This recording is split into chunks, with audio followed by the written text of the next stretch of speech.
കർത്താവ്, ഏറെ പ്രതിസന്ധികൾ നിറഞ്ഞ കാലഘട്ടങ്ങളിലൂടെ ഞങ്ങൾ കടന്നുപോയി ഏറെ സന്തോഷത്തോടും സമാധാനത്തോടും പ്രത്യാശയിലും തിരുമുമ്പാകെ അടുത്ത് വന്നീ ദൈവം എന്ന മതിലേക്ക് ഞങ്ങളുടെ ദൈവമാകുന്നു.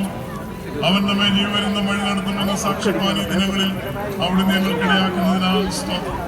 കർത്താവ്, ഇന്നത്തെ ദിവസം പ്രഭാതം മുതൽ പ്രദോഷം വരെയും അവിടുത്തെ കരുണയിൽ ഞങ്ങളെ കാത്തു നടത്തി. ഇന്ന് കർത്താവ് ഈ പന്തലിൽ മുഴങ്ങിക്കേട്ട ദൈവജന സത്യങ്ങൾ ഉൾക്കൊള്ളുന്നതിന് ദൈവജനത്തെ അവിടുന്ന് ഒരുക്കിക്കൊണ്ടിരുന്നതിനാൽ സ്തോത്രം. കർത്താവ്, ഈ സന്ധ്യയിൽ ഇന്ന് കൺവെൻഷൻ യോഗങ്ങളിൽ നടക്കപ്പെടുന്ന എല്ലാ ശുശ്രൂഷകളും ദൈവനാമ മഹത്വത്തിനായിരിക്കാൻ കർത്താവെ സഹായിക്കണമേ. ദൈവജന പ്രഘോഷണത്തിനായി ഞങ്ങൾ അങ്ങയെ സ്തുതിക്കുന്നു. ദൈവത്തിന്റെ വചനം കർത്താവ് ഏറെ അനുഗ്രഹീതമായി ശുശ്രൂഷിക്കപ്പെടുന്നതിന് ഈ രാവിൽ അവിടുന്ന് കൃപ പകരണമേ. കേൾക്കുന്നവരായി വന്നെത്തിയിട്ടുള്ള വാഴ്ത്തപ്പെട്ട കർത്താവെ ഓരോരുത്തർക്ക് വേണ്ടിയും പ്രാർത്ഥിക്കുന്നു.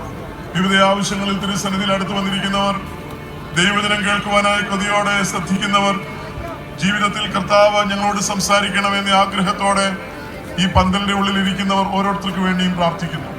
മാർത്തോമാ സുറിയാനി സഭയ്ക്കായി സ്തോത്രം. മാർത്തോമാ സുവിശേഷ പ്രസംഗ സംഘത്തിനായി സ്തോത്രം. സഭയായി കർത്താവെ, ഞങ്ങൾ ഈ ശുശ്രൂഷകളിലൂടെ തുടർന്ന് നിർവഹിക്കുമ്പോൾ പരിശുദ്ധാത്മാവിന് ധാരാളമായ കൃപ നൽകി ഏറെ ഞങ്ങളെ ആശീർവദിക്കണമേ. വരും ദിനങ്ങൾക്കായി ഞങ്ങളെ ഓരോരുത്തരെയും ശക്തിപ്പെടുത്തണമേ. ദൈവവചനം കേട്ട് സന്തോഷത്തോടെ മടങ്ങുന്നതിന് കർത്താവെ, അവിടുന്ന് ഞങ്ങളെ ഓരോരുത്തരെയും അവിടുന്ന് തുണയ്ക്കണമേ. ക്രമീകരണങ്ങളിൽ കൂടിയിരിക്കണമേ. കുറവുകൾ ക്ഷമിക്കണമേ.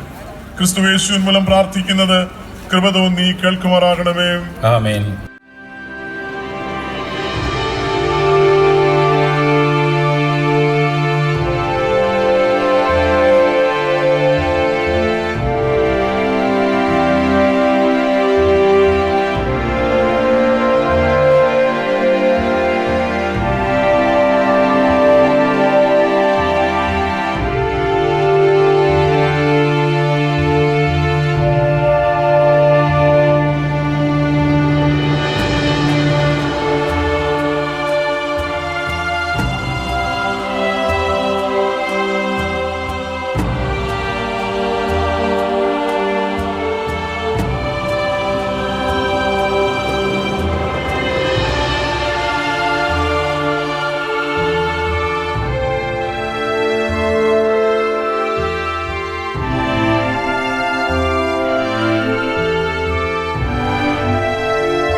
വ്യത്യസ്തമായ അനുഭവങ്ങളിലൂടെ യാത്ര ചെയ്യുമ്പോൾ ഈ ലോകത്തിൽ നമ്മൾ നിലനിർത്തുന്നത് ഈ സുവിശേഷത്തിന്റെ സാക്ഷ്യമാണ്.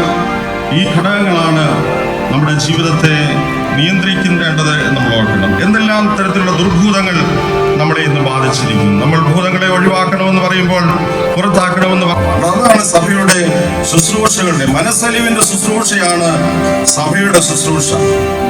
എന്നാൽ റിലീജിയൻ എന്ന് പറയുന്നത് എപ്പോഴും യഥാർത്ഥത്തിലുള്ള വിശ്വാസ സമൂഹത്തെ, വിശ്വാസികളെ ഏത് കാലത്തും ഉപദ്രവിച്ചിട്ടുണ്ട്. ഏതെങ്കിലും ഒരു മതമല്ലത്തെ പറ്റിയല്ല ഞാൻ പറയുന്നത്.